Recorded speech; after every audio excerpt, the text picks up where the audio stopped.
Bien, con nosotros Esteban Delgado, por nueva vez, gracias a Dios. Y a él también. Saludos, Mario, sí. Aquí Bien, estamos. Esteban, ¿qué hay de Punta Catalina? La planta, ya parece, leímos una declaración del vicepresidente ejecutivo de la corporación diciendo que inclusive una de las plantas había sobrepasado inclusive el tope, que se suponía que eran 360, creo, ¿no? Que había producido como 385. Sí, en la realidad la planta de Punta Catalina, como son dos unidades de 372 megavatios brutos cada una, 376 megavatios brutos cada una. Entonces, una de ellas, que es la unidad número 1, es la que está sometida a pruebas, pero ha estado produciendo energía. Y el inicio de la producción de energía en prueba de esa generadora se inició ciertamente con los primeros 36 megavatios, luego fue subiendo, y a la medida en que va subiendo, la sacan, cuando se detecta cualquier situación de anomalía, vuelven y la entran al sistema, se detecta cualquier anomalía, vuelven y la sacan, vuelven y la entran, porque es una máquina que está en prueba.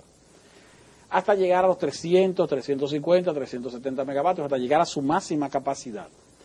Y entonces, la semana pasada precisamente, se llevó no solo a su máxima capacidad, sino que se llevó una capacidad por encima de la capacidad bruta que establece el propio generador de fabricación norteamericana, que es de ¿Eso no marca pone en riesgo General el Electric. equipo?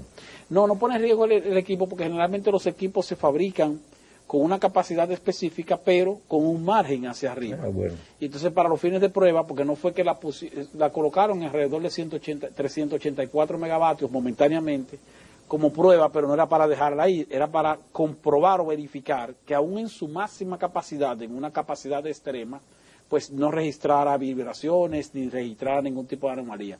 O sea, comprobar su resistencia para que pueda entonces tenerse la satisfacción o la seguridad de que su producción regular la va a hacer de manera holgada, porque tiene capacidad para subir por encima de lo regular. Entonces, va a ser como el caso del depósito de seguridad de los vehículos, que cuando llega al final siempre queda uno o dos galones que quedan en el depósito. Exactamente, le queda como la reserva. El banco O cuando usted tiene, por ejemplo, un vehículo que el vehículo en el millero le puede marcar 200 kilómetros por hora, pero no es para que usted lo lleve a 200 kilómetros por hora, porque usted lo lleva a 150 como máximo, pero tiene un margen de resistencia del motor en caso de una situación extrema.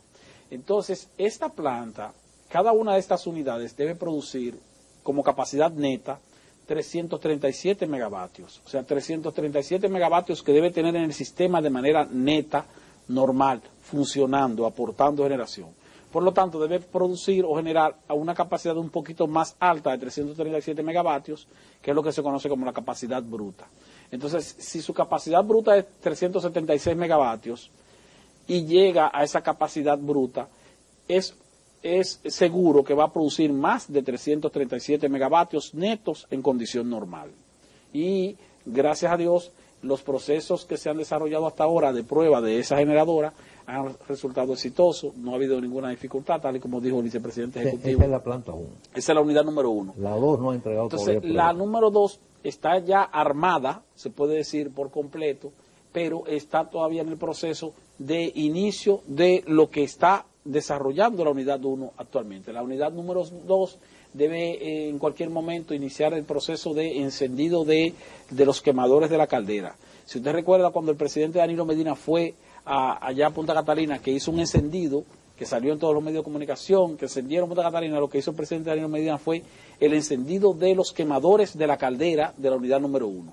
Entonces, ahora lo que procede es hacer el encendido de los quemadores de la caldera de la unidad número 2, y de ahí en adelante entonces comenzar o continuar con el proceso de limpieza de los ductos de la caldera, que eso se hace mediante un sistema a vapor, y luego entonces viene la sincronización de la caldera con la turbina con la turbina para conectarse al generador y generar entonces energía en calidad de prueba también. Mientras tanto, discúlpeme don Mario, mientras tanto, la CDEE está en proceso de licitación para la compra del carbón que se va a usar en las pruebas de la segunda unidad. A eso me iba a referir.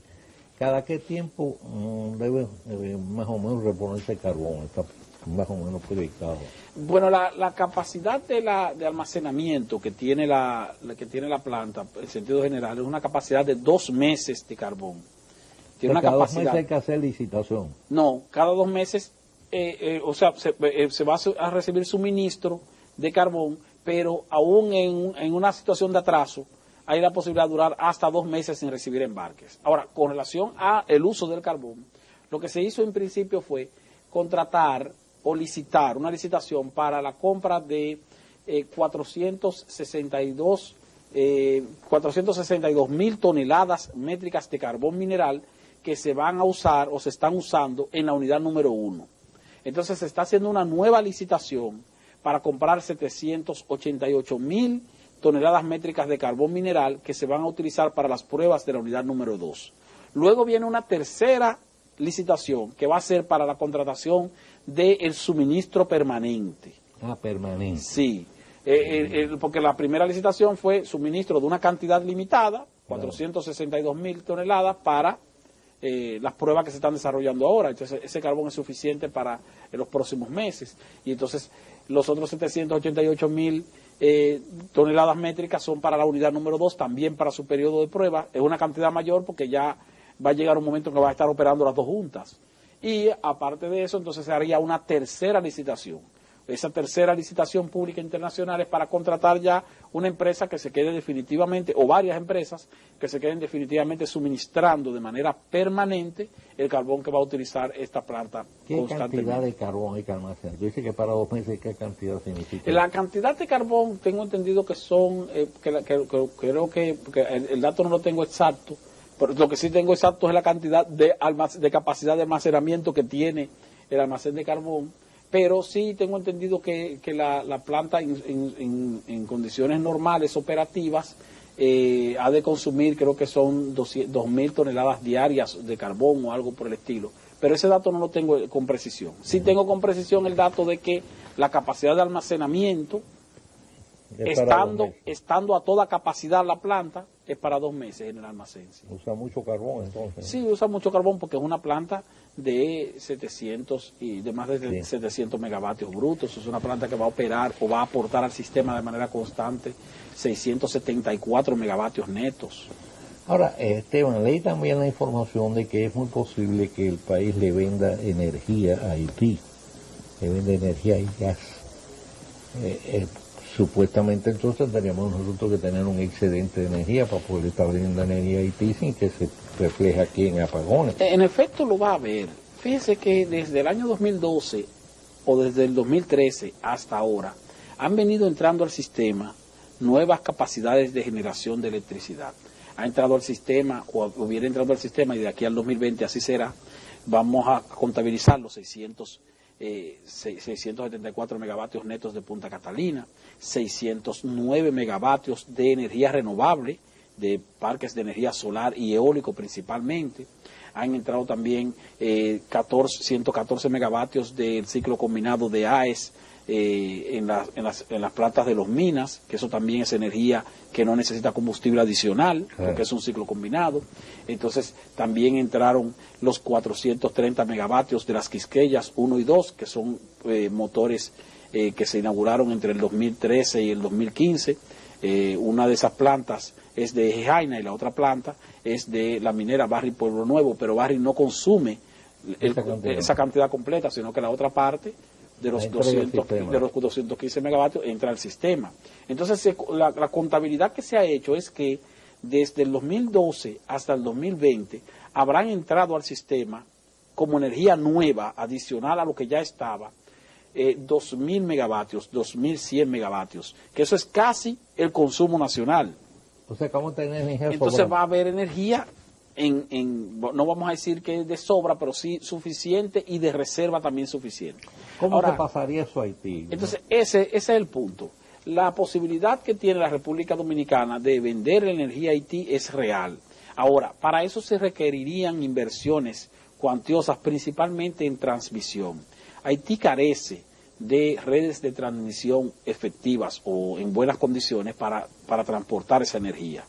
Entonces eso requeriría tal vez de algún tipo de acuerdo internacional de países que estén dispuestos a hacer una inversión en esa tesitura para que nosotros podamos tal vez suplir energía mucho más barata a Haití, porque fíjense que aún con los elevados precios de la energía eléctrica en la República Dominicana, que se han ido abaratando gracias a la entrada de energía no dependiente del petróleo, aún teniendo energía dependiente del petróleo en la República Dominicana, el costo de la energía aquí es como un 50% menor que en Haití. El costo es muy elevado en Haití. Entonces, la República de Haití tendría la capacidad de consumir energía más barata procedente de la República Dominicana y tendría entonces la capacidad también de aumentar su demanda de energía, porque Haití apenas consume el equivalente al 20% de lo que consumimos en la República Dominicana, por los niveles de pobreza que tiene esa nación, la cantidad de zonas, el subdesarrollo, la cantidad de terrenos o de poblaciones que están todavía sin acceso a la electricidad. O sea, la información que ofreció el vicepresidente ejecutivo de la Corporación Dominicana de Empresas Eléctricas Estatales, Rubén Jiménez Bichara, fue en referencia a que ciertamente nosotros vamos a tener suficiente energía incluso para venderle a Haití, pero para eso se requerirían inversiones en esa nación, en el área de transmisión. O sea que eso no es un proyecto tampoco a corto plazo. No, no es un proyecto de corto plazo. Pero está hablando también ahí, con la información decía que de venderle gas también a Haití. Sí, de venderle gas, y más que de venderle gas, venderle energía producida con gas, porque ahí también hubo una cierta confusión. Sí, porque nosotros usted sabe que gas. nosotros tenemos una situación de plantas eléctricas que operan con fuel oil que van a convertirse a gas natural y que van a mantenerse entonces compitiendo en el sistema eléctrico nacional interconectado para poder subsistir luego que entre Punta Catalina ese desplazamiento que va a haber de algunas generadoras de alto costo. Para que esas generadoras de alto costo del sector privado puedan mantenerse en el sistema, tendrían que hacer una conversión a un combustible menos costoso y más competitivo que el fuel oil, que sería entonces el gas natural. Ahora, viendo hacia el futuro la CDEE ha decidido contratar o convocar una licitación para la contratación de una nueva planta de generación que sería a gas natural y cuya preferencia para el Estado Dominicano, de acuerdo con la condición geográfica nuestra y la condición de nuestro parque de electricidad, sería que esa nueva generación se instale en la zona norte del país, preferiblemente en el área de Montecristi, que es una provincia fronteriza con Haití. Claro. En un futuro, si se construyera una planta de gas natural en Montecristi, es lógico que habría que construir una terminal de importación y conversión de gas natural en esa misma zona. Y si hubiera una terminal de gas natural en la zona de Montecristi, pues también hacia el futuro se le pudiera suministrar gas natural a Haití de acuerdo con sus necesidades por el lado norte de la isla. Bien, estás hablando de la conversión de plantas que ahora mismo trabajan con fuel oil a gas.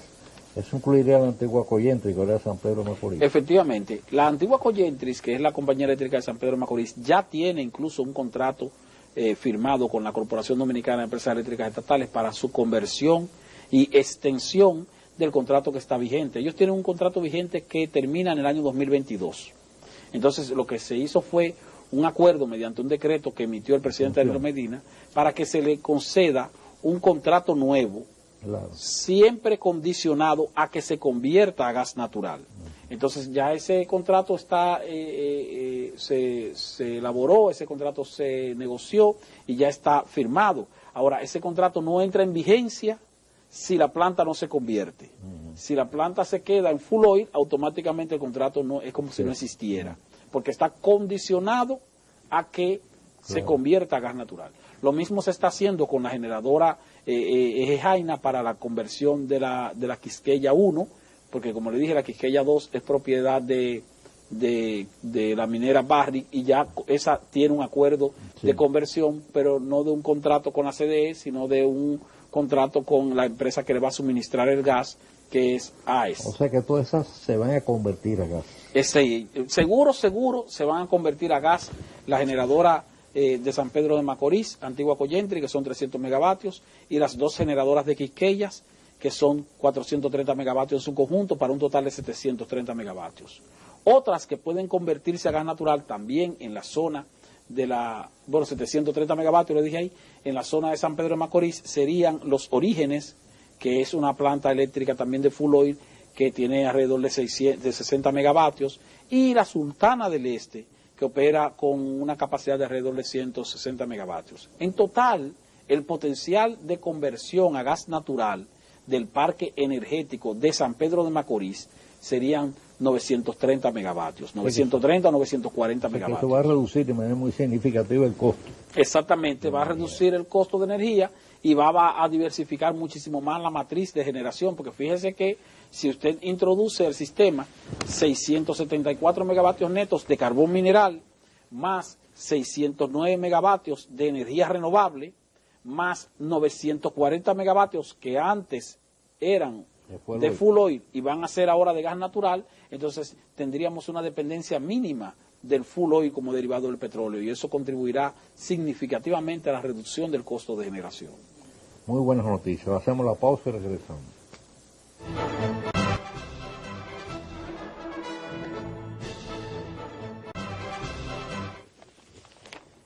Bien, pues volvemos con Esteban Delgado. Esteban, vamos a hablar en esta segunda parte, si te parece, un poquito de la economía. Mira, a mí me ha llamado mucho la atención la insistencia que ha estado haciendo en reiteradas presentaciones el ministro de Economía, Planificación y Desarrollo, Isidoro Santana, sobre la necesidad del pacto fiscal.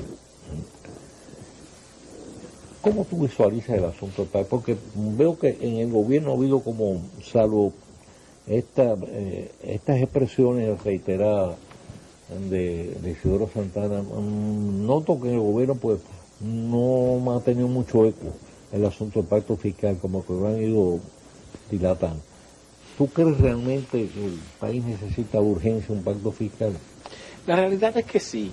El país necesita, hace varios años que el país está necesitando un pacto fiscal y tributario, un pacto fiscal que desde el cual surja incluso una reforma fiscal y una reforma tributaria para tratar de ir equilibrando las finanzas públicas. Esa advertencia o esa sugerencia o ese recordatorio que hace Isidoro Santana, ministro de Economía, Planificación y Desarrollo, es porque él está consciente de algo que también está consciente el gobierno. Pero aquí, y cuando digo aquí me refiero a la República Dominicana, lamentablemente, don Mario, siempre hay dos factores muy fundamentales que tienen que ver con las decisiones del gobierno para hacer o no hacer cosas. Una de ellas es el costo político, sí, que se le atribuye a determinadas acciones para no proceder a hacerlas, en el entendido que eso puede entonces limitar la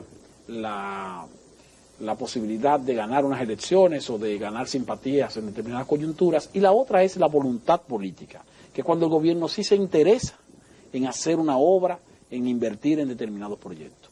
Un ejemplo de voluntad política, yo siempre digo, fue el Metro de Santo Domingo cuando se inició su construcción y se desarrolló en el gobierno de Leonel Fernández. Esa obra tenía voluntad política inyectada, por lo tanto había que hacerla porque era una intención del gobierno. En el caso de la construcción, por ejemplo, de la Central Punta Catalina, eso tiene voluntad política. El gobierno tiene la decisión de construir esa planta. Ahora, en el caso de la reforma fiscal, ha imperado el costo político. Y hemos visto, por un lado, al ministro de Economía manifestar la necesidad de una reforma y de un pacto fiscal, pero hemos visto, por otro lado, por ejemplo, al ministro de Hacienda, Donald Guerrero, quien dice que en lo que queda de este periodo gubernamental no va a haber pacto fiscal, no va a haber reforma fiscal. ¿Por qué? Porque estamos en un año preelectoral y el próximo va a ser un año electoral, o sea, todavía peor. Entonces, ahí lo que estamos es visualizando el costo político que puede tener una reforma, claro, y no la necesidad de una reforma para, como le dije, equilibrar las finanzas públicas. Mientras tanto, tenemos un crecimiento económico favorable, tenemos una estabilidad macroeconómica, es cierto. Ahora, sustentada en fundamentos macroeconómicos que son sostenibles en el corto y mediano plazo, pero no hacia el largo plazo. Y lo saben también las autoridades monetarias del país. O sea, el hecho de tener un presupuesto anual con un déficit que supera los 85.000 millones de pesos para cubrir la diferencia entre ingresos y gastos y la necesidad adicional de buscar por el orden de los 170, 180.000 millones de pesos prestados para pagar intereses de deuda vencida, entonces te hace entender que eso es insostenible en el tiempo. Entonces, Generalmente, cuando hablamos del exceso del nivel de endeudamiento público, vemos a los funcionarios relacionados con el área de economía decir que todavía los niveles de endeudamiento en la República Dominicana son sostenibles. Cierto, son sostenibles, pero no podemos esperar a que sean insostenibles para tomar las medidas correspondientes. Y una de las medidas correspondientes es la que ha planteado incluso el Fondo Monetario Internacional. El Fondo Monetario Internacional ha dicho, el endeudamiento va a seguir. ¿Y va a seguir por qué?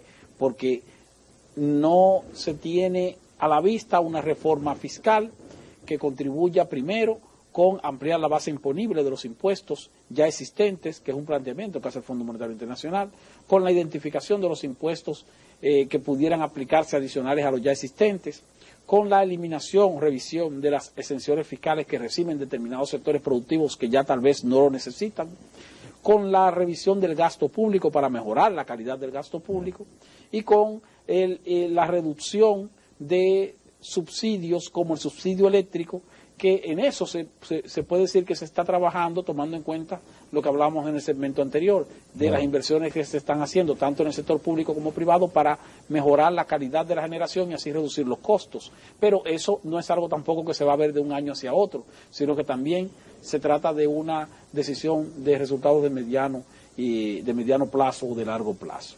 Entonces, esperar a que pasen las elecciones para iniciar el proceso de un estudio o de búsqueda de consenso para un pacto fiscal va a tener una situación negativa que va a obligar al nuevo gobernante, ya sea el que está, si se queda, o el que venga de este partido o de otro partido, lo va a obligar ¿a qué? A tener que implementar una reforma tributaria a la carrera, claro, sin el pacto fiscal, para poder equilibrar un poco las finanzas públicas luego de lo lesionadas que van a quedar después de un periodo electoral, porque eso siempre ocurre. Entonces, ese desequilibrio, para poder equilibrarlo, va a haber que ir y recurrir a una reforma tributaria a la carrera, que va a ser una especie de tapa parche, para entonces luego proceder a la búsqueda del consenso con los diferentes sectores para iniciar el diálogo de un pacto fiscal tal como manda la Estrategia Nacional de Desarrollo, pero que se tomará entonces tiempo. Y tendremos que posiblemente al próximo gobierno se le vayan los 2 primeros años de gestión gubernamental discutiendo la posibilidad de un pacto fiscal que pueda ser efectivo, para entonces tener los niveles de impopularidad que implica su aplicación y rogar a Dios que el próximo gobernante no tenga pensado reelegirse, porque también podría posponer por el costo político lo mismo que se ha estado posponiendo hasta ahora. El problema también es que cuando se habla, la palabra fiscal aquí tiene unas implicaciones negativas ya, condicionadas. Desde que se habla de pacto fiscal, reforma fiscal, la gente empieza, me van a meter más impuestos. Más impuestos, eso es lo primero que piensa la gente. Eso es lo primero que ocurre, ¿no? Entonces, cuando se habla de pacto fiscal o se habla de reforma fiscal, se deja como una especie de nebulosa, no se le dice a la gente, bueno, el pacto fiscal va a implicar tal cosa, cual cosa. Sobre todo en un país donde la propia autoridad fiscal admite que los niveles de evasión están por el orden del 50%. Entonces, cuando le hablan a uno que la presión tributaria es apenas un 14%, usted dice, bueno, pero es un 14% cuando usted lo considera globalmente, en el supuesto que todo el mundo pagara. Pero si nada más paga la mitad, entonces ese 14% para lo que paga realmente no es un 14%, se convierte en casi un 28%. Claro, asumiendo que la evasión en el impuesto sobre la renta, dicen las autoridades que es de alrededor de un 60%, que la evasión del ITEVIS es de alrededor de un 40%, y que la evasión de los impuestos a las bebidas alcohólicas y cigarrillos también es de alrededor de un 40%. Uno entiende que si no hubiera evasión en esos sectores, entonces la presión tributaria nuestra fuera de un 28%, como usted dice, sin la necesidad de aumentar los impuestos, sin la necesidad de crear los nuevos impuestos, simplemente reduciendo la evasión en áreas donde hay elevadísimos niveles de evasión. Lo que a mí me llama la atención, don Mario, es que nosotros en la República Dominicana también tenemos una capacidad extraordinaria para identificar los problemas y para cuantificar incluso los problemas, no así para solucionarlo, para resolverlo. O sea, tú sabes perfectamente que la evasión en el impuesto sobre la renta es de un 60%. Pues si tú sabes contabilizar el nivel de evasión, deberías entonces saber dónde está ese nivel de evasión, porque ¿cómo lo contabilizas si no lo identificas? Para tú poder contabilizarlo, tienes que haberlo identificado. La evasión en el ITEVI es de un 40%, pero si hay evasión de un 40% y tú sabes que es un 40%, se supone que tú sabes dónde está entonces esa evasión y tendría que entonces saber dónde enfrentarla. Y eso ocurre incluso en diferentes ámbitos. Yo siempre pongo de ejemplo también cuando vemos al Ministerio de Interior y Policía decir cuántas armas ilegales hay en el país. Y 21 entonces dice, puntos de droga. pero si tú sabes cuántas armas ilegales, o la DNCD cuando dice que hay tantos puntos de droga, entonces si tú sabes cuántos puntos de droga hay, entonces deberías saber cómo cerrarlo, porque simplemente tiene que si ya están ubicados. Entonces tenemos la capacidad de identificar los problemas y no así de enfrentarlos. Y eso tiene que ver con lo que le dije al principio.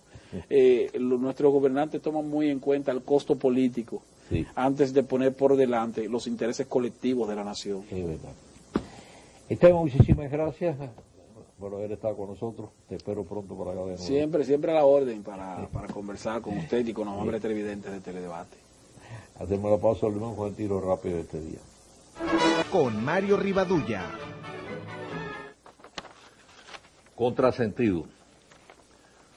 Conforme se registran cada vez mayores avances en el campo de la medicina, sobre todo la preventiva, van aumentando las expectativas de vida de los seres humanos. Esto sí, salvo en aquellos países y regiones muy atrasados, afectados por condiciones de extrema marginalidad y pobreza, que no han podido beneficiarse de los mismos. Vivir más años es una aspiración de la inmensa mayoría de los seres humanos.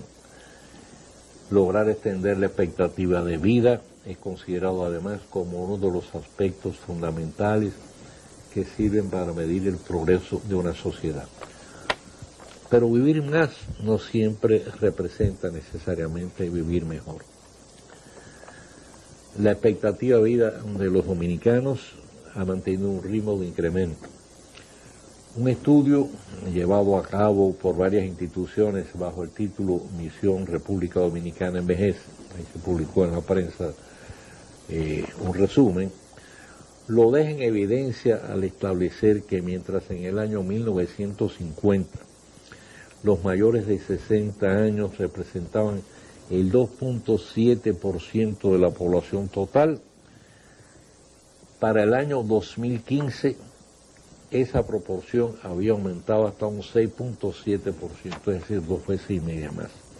Ahora estamos en el 2019, tenga la seguridad de que esa proporción es todavía superior. Este revelador estudio proyecta que para el año 2040, a la vuelta de una generación, se estima que una generación son 20 años aproximadamente. La expectativa de vida en nuestro país va a ser de 78 años para los hombres, 82 para las mujeres. O sea que la proporción de envejecientes será aún mayor.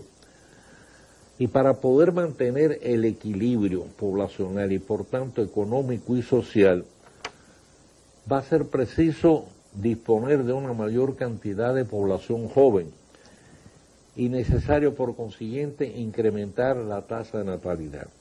Hace años pues la tasa de natalidad era muy alta y entonces se hicieron toda una serie de esfuerzos y de medidas para tratar de reducirla. Ahora es al contrario, hay que aumentarla. Ahora bien, aunque parezca un contrasentido, el avance y beneficio de poder vivir más años plantea a su vez problemas que obligan a llevar a cabo indispensables reajustes. Uno de ellos implica extender el rango para clasificar a la población envejeciente, ya no sería de 60 años, sino una edad más avanzada. Hace 50 años atrás se decía que cuando una persona llegaba a los 50 años era viejo. Después ahora 60 años, ahora tendrá que ser más, 70, 70 y pico de años. Entonces, del mismo modo que el de la etapa productiva, es decir, el tiempo que se supone como promedio que el ser humano está en capacidad de trabajar, de aportar. Ahora mismo el aumento de la expectativa de vida en relación a cuando se elaboró, para poner un ejemplo, fue promulgada la Ley de Seguridad Social, conllevará necesariamente a que, aún reconociendo los derechos ya adquiridos de los asegurados a la fecha de poder acogerse al retiro a la edad de 60 años, como había establecido, el derecho a pensionarse para los que entren al sistema en lo adelante, de aquí en lo adelante, tendrá que ser extendido a una edad más avanzada. Y ya el que entra ahora no puede de ninguna manera, no se puede retirar a los 60 años, porque de lo contrario la seguridad social va a colapsar, no va a disponer de la cantidad de fondos suficientes para poder honrar las pensiones. Eso no solo está ocurriendo aquí, en otros países también, porque cuando se proyectó la ley de seguridad social, lógicamente se hizo a base de una expectativa de vida inferior a la que es ahora, como es natural. En otro orden, si bien hay que saludar y considerar como un hecho positivo que los dominicanos puedan vivir más años, en el propio sistema de seguridad social, esto es importante, se da un contrasentido, de que en la medida que el asegurado se acoge a la edad del retiro, pierde automáticamente la cobertura de salud. Un tan completo absurdo. Por eso es precisamente a la edad en que, por obvias razones de desgaste mental y fisiológico, el organismo se vuelve más vulnerable a las enfermedades, requiere de mayores cuidados médicos. O sea que tendremos una mayor cantidad de población envejeciente en estado de abandono y desprotección. O sea, aumentará la pobreza. El tema del envejecimiento poblacional y los reajustes a que necesariamente conllevará más la necesidad de brindar cobertura de salud y protección a esa proporción creciente de habitantes pasa a figurar entre los retos más apremiantes de un futuro que ya está prácticamente a nuestras puertas. Es un fenómeno, 20 años de una generación se va de una vez. Es un fenómeno que ahora mismo están enfrentando otros países, como señalamos antes, inclusive de economía muy desarrollada, cuya experiencia, los ajustes que hayan tenido que hacer, pudiera servirnos de guía para después tomar nosotros nuestras propias previsoras medidas de solución. Mañana, Dios mediante, estaremos de nuevo con ustedes en una nueva entrega de Teledebate. A continuación, les sugerimos que no se manden de frente a sus televisores para que puedan seguir disfrutando de la programación de Noticias 16. Mario Rivadulla presentó Teledebate con la participación de Alex Jiménez. Objetivo, veraz, orientador.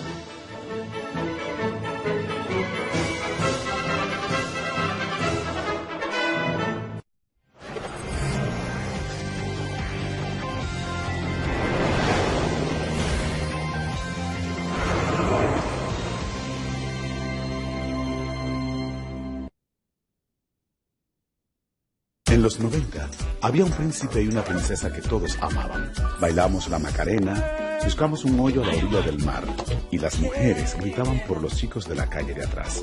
Desconectábamos el teléfono para conectarnos a internet. Un niño se quedaba solo en Navidad y habían guardianes en la bahía. Y los memes. Bueno, no había memes. Y los precios eran bajos y cómodos. Este año cumplimos 90 años y por eso en el mes de mayo, como regalo a todas las madres dominicanas, precios TBT en artículos seleccionados. Ingresa a www.plazalama.com y descubre las ofertas. Además premiaremos a 90 madres con bonos de compras de 25,000 pesos. Plaza Lama, la supertienda. La Superintendencia de Bancos es la institución encargada de supervisar a las entidades de intermediación financiera. Estas son bancos múltiples, bancos de ahorro y crédito, asociaciones de ahorros y préstamos y corporaciones de crédito para velar por que éstas sean solventes, transparentes y estables. Durante más de 70 años, trabaja para fortalecer el sistema financiero dominicano, capacitando a su personal técnico y administrativo, impulsando la inclusión y educación financiera y protegiendo los derechos de los usuarios del sistema. Les invitamos a conocer más en nuestra página web. Por nuestro 90 aniversario, en este mes de las madres, aprovecha nuestras ofertas. Juego de sofá en mimbre sección L, 29,079 pesos. Juego de sofá curvo Mercy, antes 59,995, ahora 47,996. Juego de comedor de metal 4 sillas, antes 12,199, ahora 10,369. Juego de sofá Almeria, Antes, 49.995 pesos.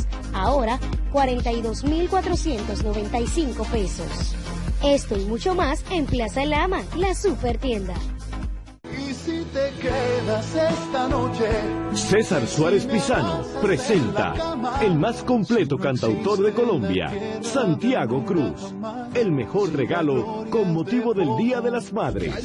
Santiago Cruz, entrañable, nostálgico, romántico, el autor que canta al amor y sus imaginarios.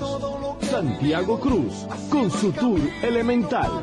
Santiago Cruz, en 2 grandes conciertos. Viernes 24 de mayo en el Gran Teatro del Cibao de Santiago. Sábado 25 de mayo en el Teatro La Fiesta del Hotel Jaragua. Porque todo vuelve a lo esencial. Santiago Cruz regresa con su tour Elemental para presentar sus mejores temas en 2 conciertos inolvidables. Información